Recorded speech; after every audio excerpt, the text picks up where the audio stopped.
Good morning, my dear student. Pay attention to what I will teach today. Today I will teach lesson atomic structure,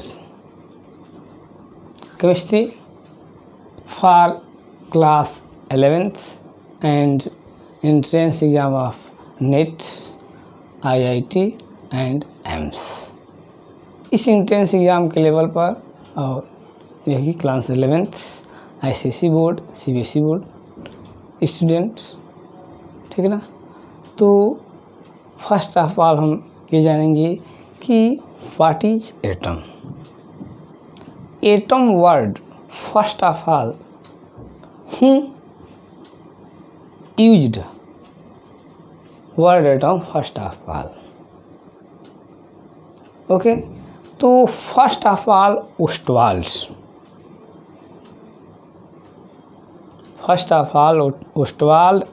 1803 to 1807 first of all use scientific word atom. Scientific word atom को first of all सबसे पहले Ostwald नामक scientist ने जो है कि use किया था, ठीक है ना। तो यूज किया था, उसने क्या बताया ये कि matter is made by extremely smallest particle called atom. और बताया कि एटम मैटर का स्मॉलेस्ट पार्टिकल होता है, मतलब कि every matter is made by extremely smallest particle. सभी मैटर अत्यंत सूक्ष्म पार्टिकल से बने होते हैं, उसको हम एटम्स बोलते हैं, एटम कहते हैं। उन्होंने ये भी बताया था कि atom take part in chemical reaction. Atom chemical reaction में पार्टिसिपेट करता है। क्या बताए थे कि एटम केमिकल रिएक्शन में पार्टिसिपेट करता है। और भी बताए थे कि atom neither created nor destroy. मतलब एटम को नहीं हम क्रिएट कर सकते हैं और नहीं डिस्ट्रॉय कर सकते, ठीक है। तो फर्स्ट ऑफ ऑल ओस्टवाल्ड ने जो है कि world atom, scientific world atom का जो है कि क्या किया था, first of all world scientific world atom को यूज किया था। After that Dalton's give atomic theory. उनके बाद जब ओस्टवाल्ड ने अपना दे दिया, उसके बाद डाल्टन्स ने एक थियरी एटम के बारे में प्रपोज किया, जिसको डाल्टन एटॉमिक थियरी हम कहते हैं। तो Dalton give a atomic theory on the basis of law of conservation of mass, law of constant proportion and law of reciprocal proportion. Dalton's in law of conservation of mass, law of constant proportion, law of multiple proportion, इस law के base पर एक theory propose की, जिन्हें Dalton's atomic theory कहते हैं, ठीक है ना। उस थियरी का मेन पॉइंट क्या था भाई? तो फर्स्ट पॉइंट था कि each element contain smallest particle. Every element contain smallest particle that is known as atom, ठीक। फर्स्ट पॉइंट की थियरी था। सेकंड था element of atoms of same element having same shape, size and chemical property, but atoms of different element having different property, shape and size, ठीक है। Second third number element of atoms of different element combined in a fixed ratio to form compounds. Atoms of same element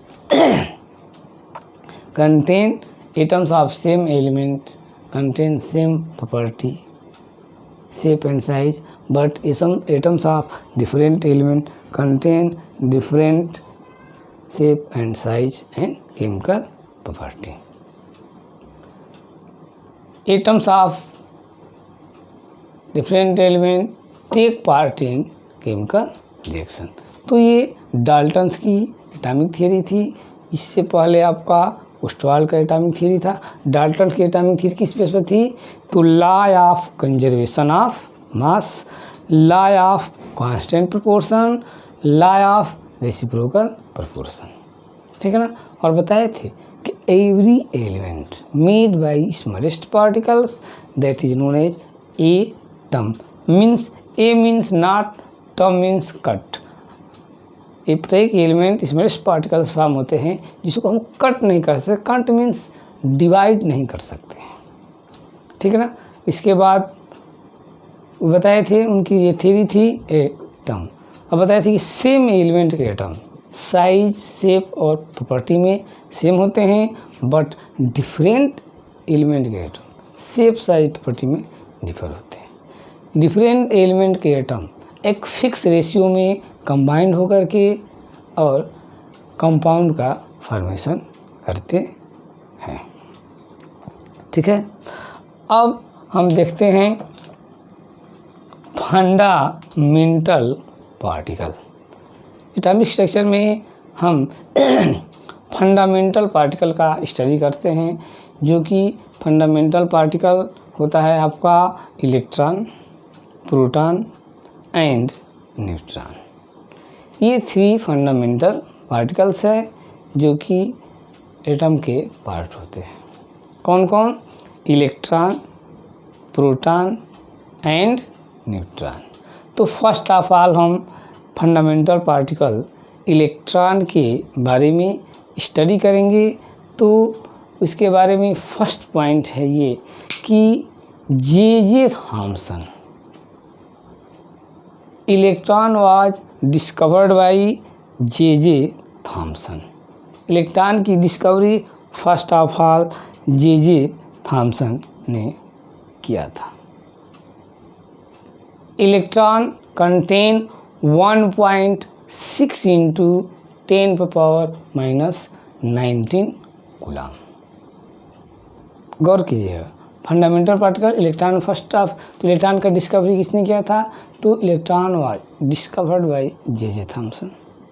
electron पर negative charge होता है कितना? 1.6 into 10⁻⁻19 coulomb. अब J Thomson, third number, J Thomson determined E/m ratio of electron. किसका? E/m ratio means charge और मास का ratio वो determine किए कितना?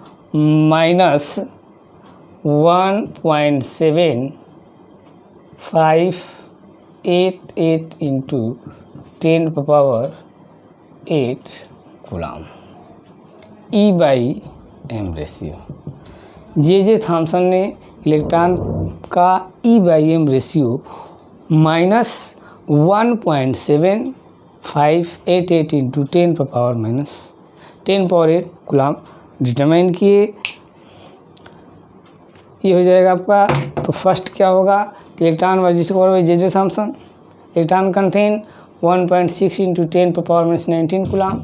और third number, J Thomson determined E/m ratio on the electron equal कितना? -1.7588 into 10⁸ coulomb. The charge on electron was discovered by oil drop experiment by Robert Milton. तो electron पर जो चार्ज की डिस्कवरी हुई the charge of electron was discovered by Robert Millikan with the help of experiment oil drop method. It gives by this experiment the charge on electron 1.6 into 10 to the power minus 19 coulomb. Millikan ने electron पर जो charge की discovery किया वो oil drop experiment के through किया, ठीक है ना, और डिटरमाइन किए कि every electron contain 1.6 minus 10 to the power minus 19 coulomb कौन सा चार्ज, नेगेटिव चार्ज कंटेन करता है। And the mass of electron, electron पर मास भी डिटरमाइन किया गया। तो mass of electron 9.1096 into 10 to the power minus 31 kg होता है। तो ये होता है आपका मास ऑफ इलेक्ट्रॉन। तो इलेक्ट्रॉन की डिस्कवरी जे थॉम्सन कितना चार्ज कंटेन करता है 1.6 into 10⁻19 coulomb negative charge. J Thomson ने उस पर E/m का रेशियो माइनस वो डिस्कवर किया। जो इलेक्ट्रॉन पर चार्ज का डिस्कवरी हुआ वो ऑयल ड्रॉप एक्सपेरिमेंट के थ्रू हुआ, जो कि रॉबर्ट मिल्कन ने किया और डिटरमाइन किया कि every electron contain 1.6 into 10⁻19 coulomb negative charge. और mass of electron is determine कितना 9.1096 into 10 to the power minus 31 kg। ये तो इलेक्ट्रॉन होगा। अब इलेक्ट्रॉन की डिस्कवरी कैसे हुई भाई? The electron was discovered by experiment discharge tube. Experiment के थ्रू हुआ जिसको हम कहते हैं डिस्चार्ज ट्यूब एक्सपेरिमेंट। ध्यान दीजिए, इलेक्ट्रॉन की डिस्कवरी डिस्चार्ज ट्यूब एक्सपेरिमेंट के थ्रू हुआ। ये डिस्चार्ज ट्यूब एक्सपेरिमेंट है क्या? First of all we try to know what is discharge tube experiment. तो डिस्चार्ज ट्यूब एक्सपेरिमेंट में एक ट्यूब होती है जिसमें 2 इलेक्ट्रोड लगे होते हैं। एक को बैटरी के नेगेटिव टर्मिनल से ऐड करते हैं जिसको कैथोड बोलते हैं, और दूसरे को बैटरी के पॉजिटिव टर्मिनल से ऐड करते हैं जिसको एनोड बोलते हैं। इसमें हाई वोल्टेज 10,000 वोल्ट पर गैस को, तो 10,000 वोल्ट पर और लो प्रेशर बहुत लो करके इसमें बैटरी के थ्रू इलेक्ट्रिसिटी पास किया जाता है। तो जो इसमें गैस होती है वो गैस से डिस्चार्ज हो जाती है, आयोनाइज हो जाती है, और वे आयोनाइज गैसें ये इलेक्ट्रोड से स्ट्राइक करती है, जो कि स्ट्राइक करने के बाद जो इलेक्ट्रोड में इलेक्ट्रॉन होते हैं वो एनर्जी लेकर के और उसके सरफेस को छोड़ कर के बाहर मूव करते हैं, ठीक है ना। तो क्या होती है भाई? तो ये डिस्चार्ज ट्यूब है। क्या होती है? डिस्चार्ज ट्यूब में 2 इलेक्ट्रोड लगे होते हैं। बैटरी के एक इलेक्ट्रोड बैटरी के नेगेटिव टर्मिनल से, जिसको हम कैथोड बोलते हैं, और दूसरे को पॉजिटिव टर्मिनल से जिसको हम एनोड बोलते हैं। क्लियर है? अब हम हाई वोल्टेज 10,000 वोल्ट और फ्री लो प्रेशर पर जब इसमें गैस पास करते हैं तो हम देखते हैं कि कैथोड से कुछ रे ओरिजिनेट होती है और एनोड की तरफ मूव करती है। तो इस रे को बोलते हैं कैथोड रे। क्यों बोलते हैं भाई? क्योंकि कैथोड से ओरिजिनेट होती है और एनोड की ओर जाती है। So this ray is known as cathode ray, इसलिए हम कैथोड। और ये प्रोसेस किस में होती है? डिस्चार्ज ट्यूब में, ठीक ना। तो यही ट्यूब है जिसको डिस्चार्ज ट्यूब कहते हैं, और इसमें जो एक्सपेरिमेंट होता है डिस्चार्ज ट्यूब एक्सपेरिमेंट कहते हैं। और इसी डिस्चार्ज ट्यूब एक्सपेरिमेंट के बाद इलेक्ट्रॉन की डिस्कवरी होती है। तो जो ये रे ओरिजिनेट होती है उसको क्या बोलते हैं? कैथोड रे बोलते हैं। और कैथोड रे की कुछ प्रॉपर्टी होती है, वो क्या होती है? तो फर्स्ट होती है कि cathode ray travel straight line. Cathode ray straight line में चलती है, सीधे लाइन में चलती है। कैसे प्रूफ होता है भाई? When a object placed on the path of cathode ray it make a shadow on the opposite wall. जब कैथोड रे के पाथ में कोई भी ऑब्जेक्ट आप प्लेस करते हैं तो ये अपोजिट वॉल, सामने वाली जो वॉल है उस पर शैडो क्रिएट करती है, which proof that cathode ray travel in straight line. इससे प्रूफ होता है कि कैथोड रे सीधी रेखा में चलती है, travel in straight line. First हो गया। Second, cathode ray contain kinetic energy. Cathode ray में काइनेटिक एनर्जी होता है। कैसे प्रूफ होता है भाई? When a lighter object lighter wheel placed in the path of cathode ray this रे रोटेट द लाइटर व्हील। तो रोटेट कराती है, मीन्स मैकेनिकल एनर्जी इसमें होती है। कैसे? जबकि इसके पाथ में कोई हल्का सा व्हील रख दिया जाए तो कैथोड रे उसको क्या करा देती है? रोटेट कराती है, जिससे प्रूफ होता है कि इस रे में मैकेनिकल एनर्जी होती है, ठीक है ना। और मैकेनिकल एनर्जी किस में होता है भाई? जिसमें कि मास होता है, मीन्स कैथोड रे मास पार्टिकल से फॉर्म होती है। किससे फॉर्म होती है? मास पार्टिकल से फॉर्म होती है। कैथोड रे किससे फॉर्म होती है? तो मास पार्टिकल से फॉर्म होती है। Fourth number, cathode ray deflected through positive plate. कह रहा है कि जब डिस्चार्ज ट्यूब के दोनों तरफ इलेक्ट्रिक एंड मैग्नेटिक फील्ड हम क्रिएट करते हैं, पॉजिटिव प्लेट और नेगेटिव प्लेट उसमें रह करके, तो कैथोड रे पॉजिटिव प्लेट की ओर मुड़ जाती है, रिफ्लेक्ट हो जाती है, जिससे प्रूफ होता है कि यह रे निगेटिवली चार्ज पार्टिकल से फॉर्म होती है। तो cathode ray negatively charge particle से क्या होती है? फॉर्म होती है। और कैथोड रे जो है कि गैसों को आयोनाइज कर देती है। जब कैथोड रे किसी भी मेटल से स्ट्राइक करती है तो उसे गर्म कर देती है, हीट करती है, जिससे प्रूफ होता है कि cathode ray heating effect create करती है। ये किसी भी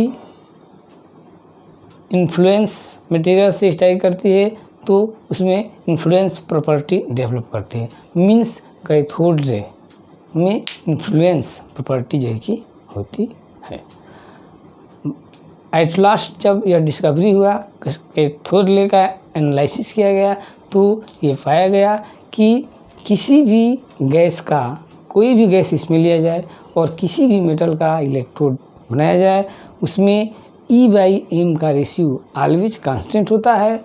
और जो प्रूफ करता है, ठीक है ना, कि electron is the fundamental particle of every element. और इसके बेस पर यह कंफर्म हो गया कि cathode ray negatively charge particle से फॉर्म होती है, जिसको हम इलेक्ट्रॉन कहते हैं। और कोई भी मेटल का इलेक्ट्रोड लीजिए, कोई भी गैस लीजिए, उसमें जो E/m का रेशियो होता है हमेशा कांस्टेंट होता है। और यह प्रूफ करता है कि जो ये जिस नेगेटिवली चार्ज पार्टिकल इलेक्ट्रॉन से कैथोड रे बनी होती है, वह सभी एलिमेंट का फंडामेंटल पार्टिकल होता है। और इस प्रकार से इलेक्ट्रॉन की डिस्कवरी होती है और प्रूफ होता है कि electron is fundamental particle of every element. अब हमें इसके बाद पढ़ना है, हम लोगों को स्टडी करना है proton, discovery of proton and neutron. तो देखते रहिए, ठीक है ना, डिस्कवरी ऑफ प्रोटॉन।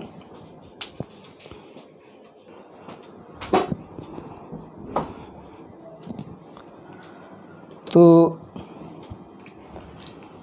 हम ध्यान देते हैं, इसे डिस्कवरी ऑफ इलेक्ट्रॉन हम लोग देख लिए, अब डिस्कवरी ऑफ प्रोटॉन देखते हैं। तो प्रोटॉन क्या है? जैसे इलेक्ट्रॉन फंडामेंटल पार्टिकल है, जस्ट लाइक प्रोटॉन भी फंडामेंटल पार्टिकल है एटम का, क्योंकि हम ऑलरेडी जानते हैं कि atom is neutral, but when atom contain a negatively charge particle it also contain a same charge but same type of opposite charge particle, then the neutralization theory of atom can be confirmed। तो यह माना गया कि यदि electron है तो उतने ही opposite charge का भी कोई पार्टिकल है एटम में प्रेजेंट होता है, जिससे एटम की जो न्यूट्रलाइजेशन कंसेप्ट है उसको कंप्लीट करता है। यदि नहीं है तो एटम न्यूट्रल नहीं माना जाएगा। एटम क्या मानेंगे हम? नेगेटिवली चार्ज मानेंगे, ठीक है ना। तो उसके बेस पर प्रोटॉन का डिस्कवरी हुआ। तो प्रोटॉन का डिस्कवरी किसने किया? गोल्डस्टीन ने प्रोटॉन को डिस्कवर किया, ठीक है। कौन किया? गोल्डस्टीन। और बताया कि इस पर 1.6 × 10⁻⁻19 कूलम पॉजिटिव चार्ज होता है। मीन्स प्रोटॉन भी फंडामेंटल पार्टिकल एटम का होता है, ठीक है ना। और प्रोटॉन पर मास होता है 1.672 × 10⁻⁻27 kg, जो कि मास हाइड्रोजन के मास के नियर अबाउट होता है। तो प्रोटॉन पर मास कितना होता है? तो 1.672 × 10⁻⁻27 kg, जो कि नियर अबाउट 1 AMU भी हम बोल सकते हैं, मीन्स हाइड्रोजन के मास के इक्वल होता है। अब प्रोटॉन की डिस्कवरी कैसे हुई? तो प्रोटॉन की भी डिस्कवरी वैसे ही हुई जैसे कि इलेक्ट्रॉन की डिस्कवरी हुई। सेम एक्सपेरिमेंट गोल्डस्टीन ने same experiment discharge tube experiment किया। क्या किया? Discharge tube experiment. बट उसमें थोड़ा सा डिफरेंस क्या हुआ कि उसमें दो जो इलेक्ट्रोड लिया गया था वो सिंपल इलेक्ट्रोड था। इसमें गोल्डस्टीन ने कैथोड को परफोरेटेड ले लिया, ट्यूब तो लिया ऐसे ही, दो इलेक्ट्रोड लगा दिया, एनोड और कैथोड। बट यहाँ पर कैथोड जो प्लेट लिया गया है इलेक्ट्रोड, ये इसमें पोर कर दिया, छिद्र कर दिया, ठीक है ना। और वैसे ही हाई वोल्टेज और लो प्रेशर पर जब इसमें इलेक्ट्रिसिटी डिस्चार्ज होती है तो उसने देखा कि केवल कैथोड से रे ओरिजिनेट होकर के एनोड की ओर नहीं जाती है, बट कुछ ऐसे भी रे है जो कि एनोड से भी ओरिजिनेट होती है और कैथोड की ओर उसके पोर से पार होकर के उसके अपोजिट साइड में जाती है। मीन्स एनोड से भी रे ओरिजिनेट होती है, जिसको इसने कैनाल रे रखा, ठीक है ना। और उसके बाद में जो है कि प्रोटॉन की डिस्कवरी हुई। तो इस जो रे ओरिजिनेट होती है उसको हम बोलते हैं कैनाल रे और पॉजिटिव रे। क्या इसकी प्रॉपर्टी होती है भाई? तो ये भी just like electron straight line में पास होती है। फर्स्ट सेकंड है, इसमें में भी मैकेनिकल इफेक्ट क्रिएट करती है। कोई लाइटर ऑब्जेक्ट रख दिया जाए तो उसको रोटेट कराती है, मीन्स ये भी मास पार्टिकल से फॉर्म होती है। गैसों को आयोनाइज करती है। कौन? ये पॉजिटिव रे भी गैसों को क्या करती है? आयोनाइज करती है, ठीक है ना। पॉजिटिव रे क्या करती है? गैसों को आयोनाइज करती है। पॉजिटिव रे जस्ट लाइक इलेक्ट्रॉन। ये भी जिंक सल्फाइड के प्लेट को इफेक्ट कर देती है। जिंक सल्फाइड प्लेट को क्या करती है, ये भी इफेक्टेड करती है। पेनिट्रेट करती है, मेटल प्लेट को ये पेनिट्रेट करती है, मीन्स इसमें भी वेलोसिटी होती है। तो हाँ, और ये है कि इसमें क्या है, उससे विपरीत अनलाइक कैथोड रे, ये इसका नेचर जो गैस लिए रहते हैं उस गैस के नेचर पर डिपेंड करता है।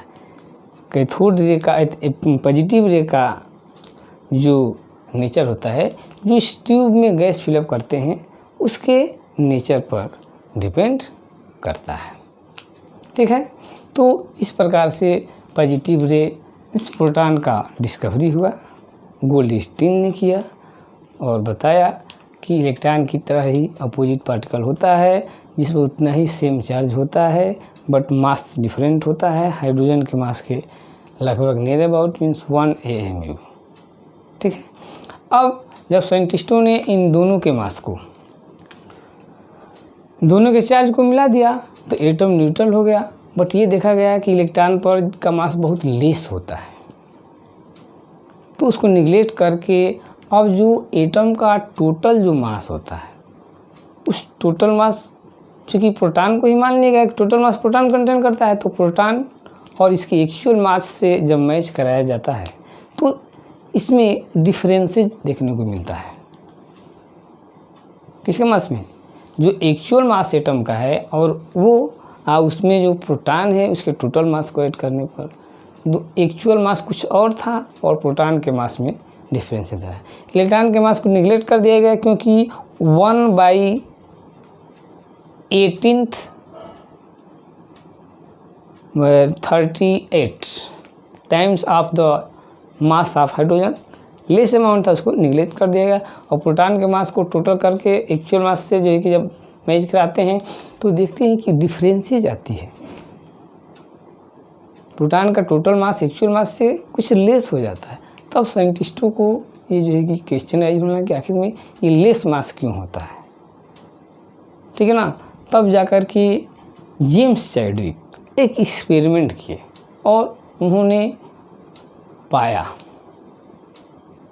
कि नहीं, इलेक्ट्रॉन और प्रोटॉन ये तो फंडामेंटल पार्टिकल भी होते ही हैं, बट एक और थर्ड फंडामेंटल पार्टिकल है जिस पर कोई चार्ज नहीं होता है, उसको हम न्यूट्रॉन बोलते हैं। उन्होंने उसका नाम न्यूट्रॉन रखा, बट मास कंटेन करता है कितना, तो प्रोटॉन के मास के इक्वल।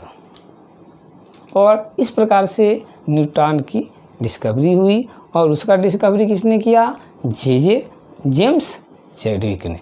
और तब जाकर के उसका मास प्रोटॉन के मास के इक्वल होता है और तब जाकर के दोनों के मास, प्रोटॉन के मास प्लस न्यूट्रॉन के मास को ऐड करने पर एटम के जो एक्चुअल मास है उसके इक्वल हो गया। और इस प्रकार से न्यूट्रॉन की डिस्कवरी हुई। ठीक है ना, क्या हुई, न्यूट्रॉन की डिस्कवरी हुई। और न्यूट्रॉन के डिस्कवरी के बाद यह कंफर्म हो गया कि atom contain 3 fundamental particle, electron, proton and neutron. ठीक है ना, इसके बाद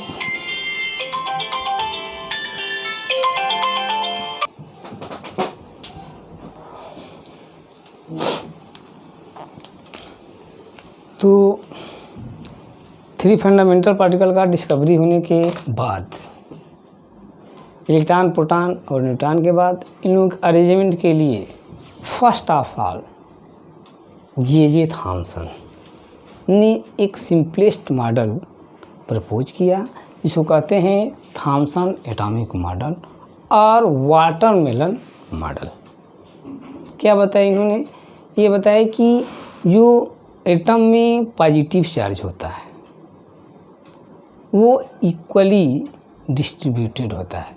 मीन्स एटम पॉजिटिव चार्ज का एक स्फेरिकल स्ट्रक्चर होता है जिसमें पॉजिटिव चार्ज इक्वली क्या होता है, डिस्ट्रीब्यूटेड रहता है और निगेटिवली इलेक्ट्रॉन उस पॉजिटिव चार्ज में इम्बेडेड रहते हैं। जस्ट लाइक वाटरमेलन में जो रेड वाला पार्ट है पॉजिटिव चार्ज की तरह जो है कि होता है, और जैसे उसमें सीड एम्बेडेड रहते हैं, जस्ट लाइक एटम में भी पॉजिटिव चार्ज इक्वली एक स्फेरिकल स्फेयर में डिस्ट्रीब्यूटेड रहता है यूनिफॉर्मली, और नेगेटिवली इलेक्ट्रॉन उसमें जो है कि एम्बेडेड रहते हैं। ठीक है ना, यही था आपका थॉम्सन का एटॉमिक मॉडल ये है। ठीक, बताया कि यह जो है कि आपका ये स्फीयर हो गया पॉजिटिव चार्ज का स्फीयर, और नेगेटिवली ये इलेक्ट्रॉन इसमें क्या होते हैं, एम्बेडेड रहते हैं। तो ये है आपका किसका मॉडल, थॉम्सन एटॉमिक मॉडल ऐसे था। बट बाद में जब रदरफोर्ड ने गोल्ड फॉइल एक्सपेरिमेंट किया तो उसके सामने कुछ और जो है कि रिजल्ट ऑब्टेन हुए, तो उसके बाद इस मॉडल को रिजेक्ट कर दिया गया। तो रदरफोर्ड ने जो एक्सपेरिमेंट कंडक्ट किया, कौन सा, रदरफोर्ड गोल्ड फॉइल एक्सपेरिमेंट। ठीक, तो उसमें कुछ रिजल्ट दूसरा मिला, तो थॉम्सन एटॉमिक मॉडल को क्या कर दिया, रिजेक्ट कर दिया गया। उसके बाद रदरफोर्ड ने अपना मॉडल प्रपोज किया। तो एक्सपेरिमेंट क्या था, इन्होंने थिन गोल्ड फॉइल पर अल्फा पार्टिकल का बम्बार्टमेंट किया, तो और स्किन पर इसका जो है कि जो अल्फा पार्टिकल रिफ्लेक्ट हुए उसके जो है कि रिजल्ट को उन्होंने स्क्रीन पर एब्जॉर्व किया। तो उन्होंने देखा, क्या देखा, फर्स्ट पॉइंट ये था कि maximum alpha particle straight line में पास करते हैं। क्या करते हैं, मैक्सिमम स्ट्रेट लाइन में पास करते हैं, जिससे प्रूफ होता है कि एटम का मैक्सिमम पार्ट एम्प्टी होता है। There is nothing in the maximum part of atom, first. Second, उसमें से some particle deflected its original path, कुछ पार्टिकल थे जो कि अपने ओरिजिनल पाथ से लिटिल एंगल और कुछ लार्ज एंगल पर डिफ्लेक्ट हुए, ऐसे सीधे नहीं गए, डिफ्लेक्ट हो गए। सेकेंड वाला पॉइंट, फर्स्ट में था कि मैक्सिमम स्ट्रेट लाइन गए, मतलब मैक्सिमम पार्ट खाली होता है, सब पार्ट नहीं, मैक्सिमम पार्ट खाली होता है, कुछ डिफ्लेक्ट हो गए, जिससे कि प्रूफ हुआ कि एटम में कुछ पार्ट जो है कि डिस्टर्बेंस है, कुछ पार्ट है जिसमें कि कुछ है, मीन्स एटम के अंदर जो पॉजिटिव पार्ट है वो पूरे एटम में नहीं है, बट कुछ सम रीजन में जो है कि वो क्या है, स्टोर्ड है, कंसंट्रेटेड है। सेकेंड से हुआ कि पूरा एटम एम्प्टी नहीं है, मैक्सिमम पार्ट है, बस कुछ ऐसा पार्ट है जिसमें कि पॉजिटिव चार्ज जो एटम होता है वहीं पर जो है कि वो क्या है, सेंट्रलाइज है। वेरी फ्यू पार्टिकल्स अवे इथ ओरिजिनल पार्ट, ओरिजिनल पाथ में एकदम रीबैक हो गए, रीबाउंड। ये प्रूफ किए कि जो एटम के अंदर कम रीजन में जो पॉजिटिव पार्ट है वो डेंस और हेवी है, इसलिए वेरी फ्यू पार्टिकल्स जो थे थर्ड नंबर में उसको पेनिट्रेट नहीं कर रहे, उससे स्ट्राइक हुए, जैसे किसी हार्ड मास से स्ट्राइक कर हो गए हैं, उस तरह से वे रीबैक हो गए। तो ये थर्ड था, ध्यान दीजिए। फर्स्ट से जो कि मैक्सिमम गए तो क्या प्रूफ किए, एटम का मैक्सिमम पार्ट क्या होता है, एम्प्टी होता है। सेकंड से क्या प्रूफ हुआ, सेकंड से प्रूफ हुआ ये कि नहीं, सभी एम्प्टी नहीं, कुछ ऐसा भी पार्ट है जिसमें कि पॉजिटिव एटम का पॉजिटिव पार्ट है जो कि इसके सेंटर में है। और थर्ड ये कहा कि जो सेंटर में पार्ट है पॉजिटिव वो लाइटर नहीं, हेवी और डेंस है, जिसमें कि एटम का सभी पॉजिटिव उसमें सेंट्रलाइज है। और उस सेंट्रल पॉजिटिव पार्ट का जो है कि रदरफोर्ड ने नेम कर दिया न्यूक्लियस। और इस प्रकार से रदरफोर्ड गोल्ड फॉइल एक्सपेरिमेंट के हेल्प से न्यूक्लियस की डिस्कवरी किया, और न्यूक्लियस के डिस्कवरी के बाद एटम का एक new model, nuclear atomic model को प्रपोज किए। क्या किए? एटम का एक new model, nuclear model propose किए और वे बताए उनके मॉडल में क्या क्या जो है कि थी। फर्स्ट कि atom is minute neutral spherical particle. First atom क्या है? सूक्ष्म उदासीन गोलाकार कण है। Atom is minute spherical neutral particle. Atom सूक्ष्म गोलाकार उदासीन कण होता है। First. Second, it contain two part, ये टू पार्ट से बना होता है। फर्स्ट, मैक्सिमम एम्प्टी प्लेस, इसमें क्या होते हैं? मैक्सिमम एम्प्टी प्लेस होते हैं। And second, a central positive part that is known as nucleus, उसको इन्होंने न्यूक्लियस बताया कि एटम के दो पार्ट होते हैं, एम्प्टी प्लेस होता है और दूसरा क्या होता है? सेंट्रल पॉजिटिव पार्ट होता है जिसको न्यूक्लियस बोलते हैं। और बताया क्या कि एटम का टोटल पॉजिटिव चार्ज और टोटल वेट इस पॉजिटिव न्यूक्लियस में स्टोर रहता है। एटम का टोटल पॉजिटिव चार्ज और टोटल मास इस पॉजिटिव न्यूक्लियस में स्टोर रहता है। ठीक है ना? एटम के कंपैरिजन में न्यूक्लियस का रेडियस बहुत ही कम होता है, मतलब बहुत छोटा होता है। ठीक है ना? अब ये बताए, थर्ड नंबर कह रहा है कि total positive charge present in nucleus is, जो एम्प्टी प्लेस है इसमें निगेटिवली इलेक्ट्रॉन होते हैं, जो कि इसमें डिफरेंट एनर्जी लेवल के सेल होते हैं इस एम्प्टी प्लेस में, जिसमें कि इलेक्ट्रॉन क्या करते हैं? रिवॉल्व करते हैं। Means total positive charge present in nucleus is equal to the total positive charge present in the empty place और different energy level cell is equal to total negative charge. So atom is neutral particle, इसलिए atom neutral होता है, उदासीन होता है। क्यों?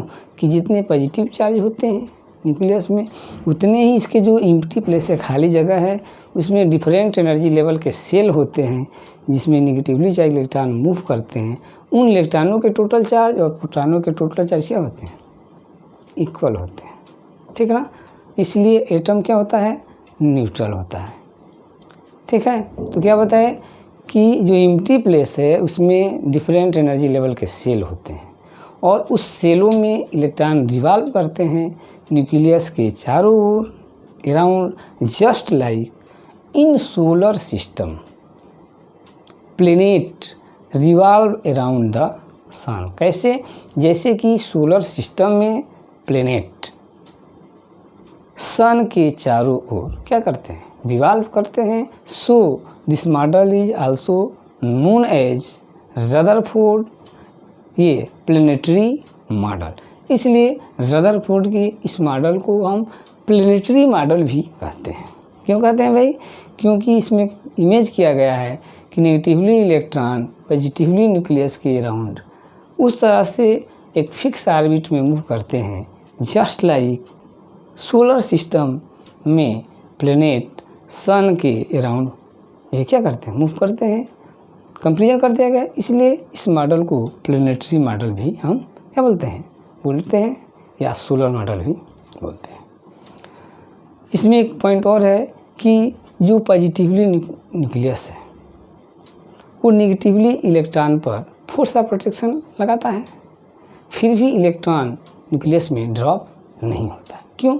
कि कोई भी बॉडी जो कि सर्कुलर मोशन करती है, तो बॉडी पर जो सर्कुलर मोशन कर रही है उस पर सेंटर से एक फोर्स अप्लाई होता है जो उसको बाहर की ओर धक्का देता है, जिसको सेंट्रीफ्यूगल फोर्स बोलते हैं।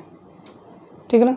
तो जस्ट लाइक जब पॉजिटिव न्यूक्लियस इलेक्ट्रॉन पर नेगेटिव इलेक्ट्रॉन पर फोर्स ऑफ प्रोटेक्शन अप्लाई करता है, तो इलेक्ट्रॉन का सर्कुलर मोशन से जो सेंट्रीफ्यूगल फोर्स राइज होता है उसके फोर्स ऑफ अट्रैक्शन को, न्यूक्लियस के फोर्स ऑफ अट्रैक्शन को क्या करता है, कैंसिल कर देता है। और 10 electron without drop into nucleus revolve around the nucleus. और इस तरह से इलेक्ट्रॉन न्यूक्लियस में ड्रॉप होने के सिवाय उसके चारों ओर एक ही रिवॉल्व करता रहता है। तो ये रदरफोर्ड के मॉडल थे, ठीक है ना। बट रदरफोर्ड के मॉडल में भी कुछ ड्रॉबैक था। क्या ड्रॉबैक था भाई? तो रदरफोर्ड के मॉडल में ड्रॉबैक था, वो हम बताते हैं। रदरफोर्ड के मॉडल में क्या ड्रॉबैक थे? तो अकॉर्डिंग टू रदरफोर्ड मॉडल, जब कोई भी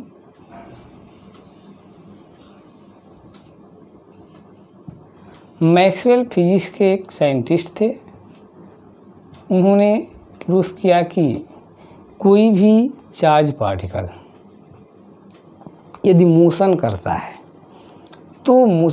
है तो धीरे धीरे स्लोली रेडिएशन के थ्रू उसकी एनर्जी लॉस होती है। क्या होती है उसकी एनर्जी? धीरे धीरे उसकी एनर्जी लॉस होती है। कैसे? रेडिएशन के थ्रू उसकी एनर्जी धीरे धीरे लॉस होती है। और एक कंडीशन ऐसा आता है कि उसकी पूरी एनर्जी लॉस हो जाती है और वह बॉडी, चार्ज्ड बॉडी स्टॉप हो जाता है, ठीक। और उन्होंने अब इलेक्ट्रॉन पर लगा दिया, कहा कि इलेक्ट्रॉन भी तो चार्ज पार्टिकल है, ये भी धीरे धीरे आपका रिवॉल्व करेगा तो धीरे धीरे एनर्जी लॉस करेगा तो धीरे धीरे उसकी जो ये रिवॉल्व करने की सर्किल है वो धीरे धीरे क्या होती जाएगी, स्मॉलर होती जाएगी, छोटी छोटी होती जाएगी और लास्ट में आकर न्यूक्लियस पर क्या हो जाएगा, ड्रॉप हो जाएगा।